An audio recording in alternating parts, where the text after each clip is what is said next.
Buenas tardes, mi nombre es Rosemary Lima. Mi tema a exponer son levantamientos cartográficos. La cartografía es la ciencia, la técnica y el arte de la elaboración y uso de los mapas. Un buen cartógrafo no puede tener únicamente un buen conocimiento científico y técnico, sino que también debe desarrollar habilidades artísticas a la hora de elegir los tipos de líneas, los diversos colores y los textos a la hora de plasmar los datos en el plano. Los mapas tienen, por tanto, una gran utilidad y nunca antes tantos mapas han sido distribuidos en tantas y tan diferentes sistemas de información. A la hora de confeccionar los mapas es importante conocer la ubicación y los elementos de la latitud y la longitud, y tanto en tierra como en el mar. El mapa constituye una eficiente interfaz entre el cartógrafo y el usuario. Y mediante el uso del GPS, son muchas cosas que se pueden ubicar sobre un mapa. Durante mucho tiempo el papel ha sido el soporte más común de los mapas. Hoy en día, sin embargo, la mayoría de los mapas se confeccionan mediante el uso de software cartográfico y se distribuyen a través del Internet, pero las reglas cartográficas siguen siendo las mismas para todas las formas de distribución. Hay diferentes tipos de mapas que representan intervalos en este espectro y mapas que tienen la función de mostrar esos hechos de una manera clara y asequible. Los mapas tienen diferentes escalas, funciones y contenidos que pueden agruparse de la siguiente manera. Encontramos los mapas topográficos.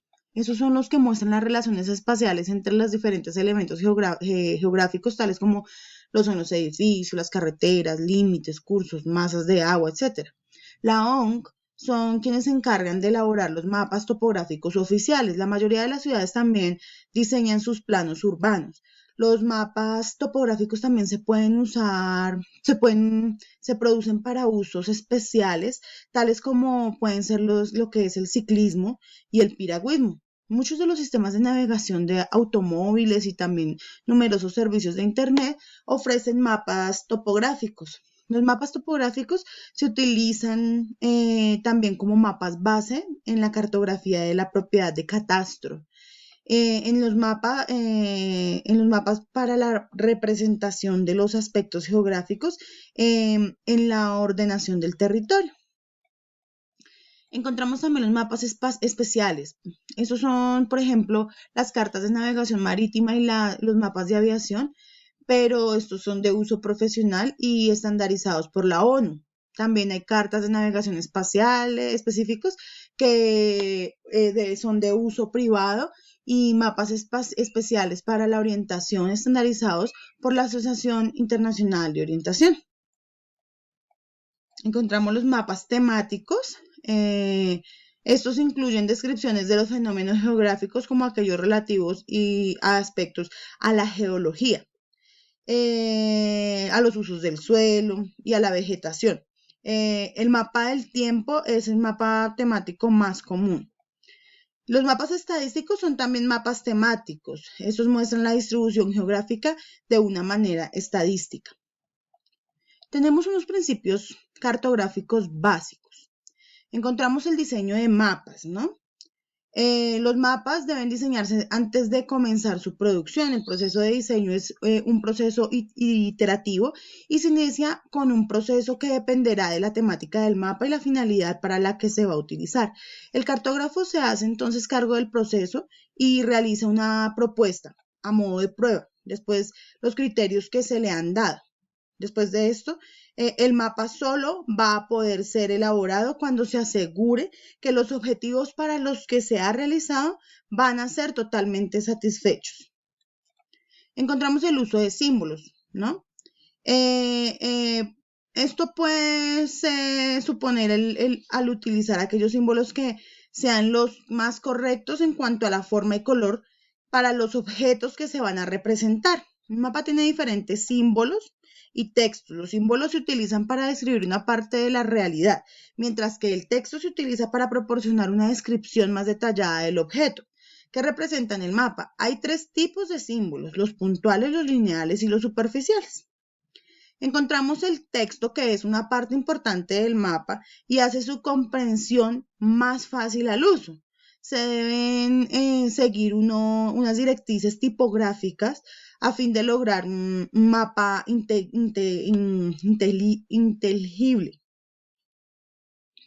La selección de la tipografía incluye estudiar los diferentes tipos de letras, así como su tamaño, color y colocación. Son muchos los tipos de letras que se pueden utilizar, pero en un mapa su número debería limitarse a unos pocos. El tamaño nunca debe ser menor a 6 puntos, con el fin de que sea legible. El color puede usarse para distinguir entre los diferentes tipos de objetos a los que se refieren. Encontramos la jerarquía visual.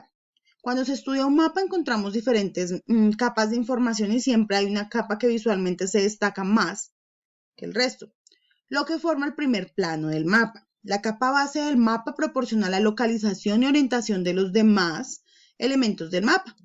La mejor forma de organizar jerárquicamente el aspecto visual es con el uso de colores.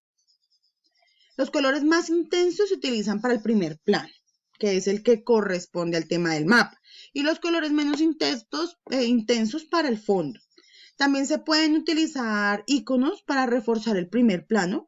Los planos de la ciudad para visitantes y turistas tienen iconos para resaltar elementos tales como son hoteles y restaurantes. Encontramos la jerarquía de comunicación.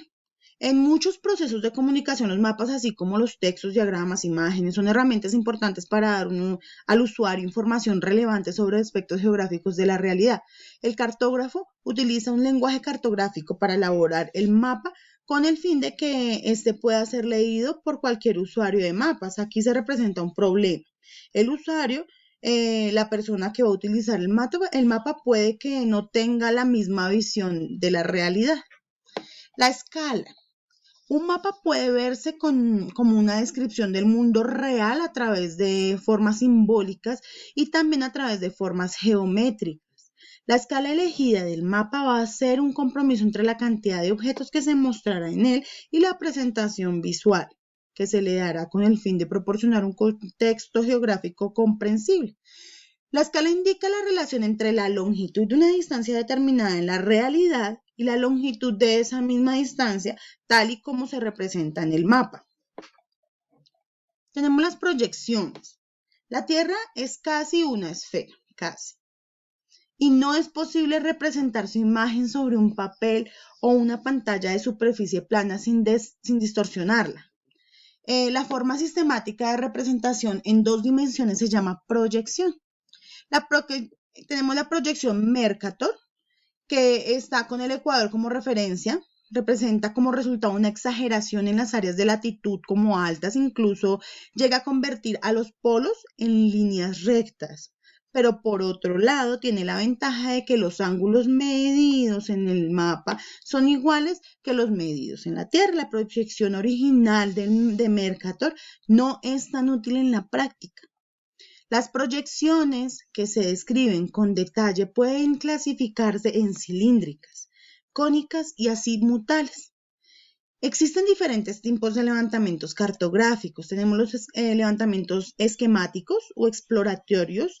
Se llevan a cabo para promover información general de suelos de grandes regiones aún desconocidas. Se realizan a escalas que varían entre unos 500.000 y unos 5.000, unos 500.000 y unos 5 millones.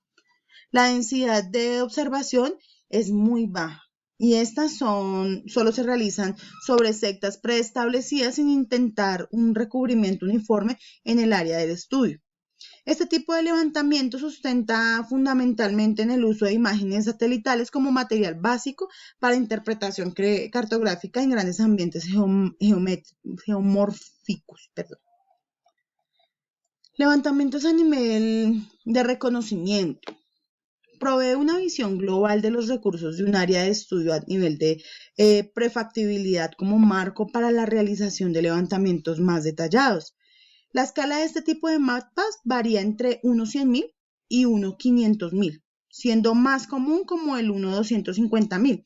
Se usa como material base para el levantamiento, aplicaciones de imágenes satelitales y fotografías aéreas, aunque es habitual el uso combinado en ambos tipos de elementos.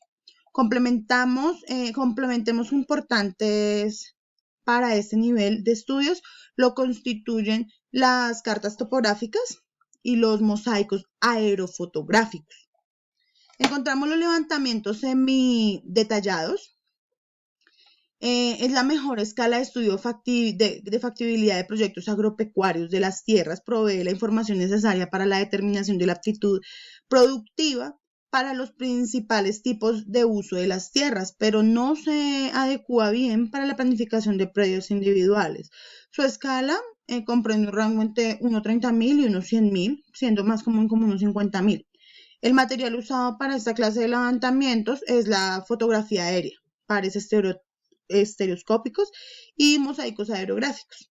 Encontramos los levantamientos detallados que permiten extraer la información necesaria requerida para el asesoramiento y la planificación del uso de la tierra en predios rurales. Se manejan escalas de 1.10.000 a 1.25.000, siendo la más frecuente la 1.20.000. El material básico usado en este tipo de estudios es la fotografía aérea, fundamentalmente fotogramas, 1.20.000 y ocasionalmente mosaicos aerofotográficos. Encontramos los levantamientos intensivos o súper detallados. Se manejan a escalas mayores de 1.10.000 debido al muy elevado costo de la unidad de superficies que esos estudios implican. Solo se llevan a cabo cuando conoce prioridad el uso a la cual se destinará, el cual deberá ser específico e intensivo. Si bien se usa material aerográfico detallado sobre el que se delimitan las unidades, el levantamiento de suelo se realiza en forma prácticamente sistemática para detectar las fluctuaciones de algunas propiedades que no se reflejan en la fotografía aérea, pero que son de suma importancia en la evaluación de la aptitud de la tierra para sus distintos usos.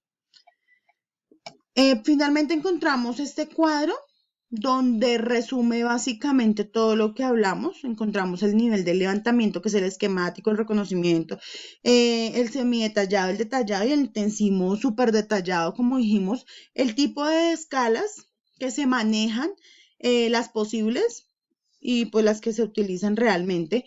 Encontramos las unidades taxonómicas, que serían como subórdenes, grandes grupos, subgrupos y sus fases, series y sus fases, sí, o sea, las unidades cartográficas que son grandes asociaciones, asociaciones simples, asociaciones complejas, asociaciones, con sus asociaciones complejas, etc.